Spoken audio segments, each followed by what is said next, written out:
A day with me as a Filipino housewife. Tara, samahan niyo ako. So, ito yung ginagawa ko tuwing may trabaho yung asawa ko. Hindi ko alam kung paano ko napagsasabay ang lahat. Pero siguro, natutunan ko na lang din to o nakasanayan ko na lang din dahil ganito nga yung mama ko noon. Super maasikaso nga yung mama ko sa amin noong mga bata pa kami.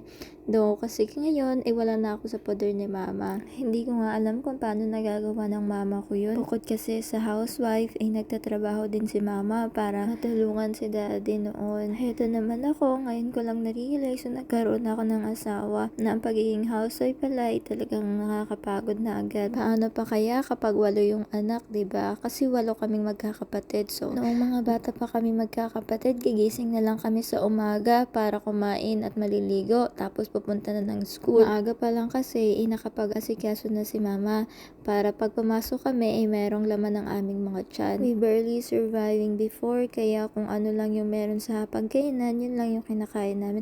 After nga na napakaraming gawaing bahay, ginutom talaga ako kasi nga hindi pa nga ako nakapamagahan. So, ayun na lang muna. So, ayun nga, balik nga tayo. Noon ay hindi kami halos nakakompleto ng 3 meals. Sa mga gusto ngang malaman ng kwento ko ng bata pa ako, mag-iwan lang kayo ng comment.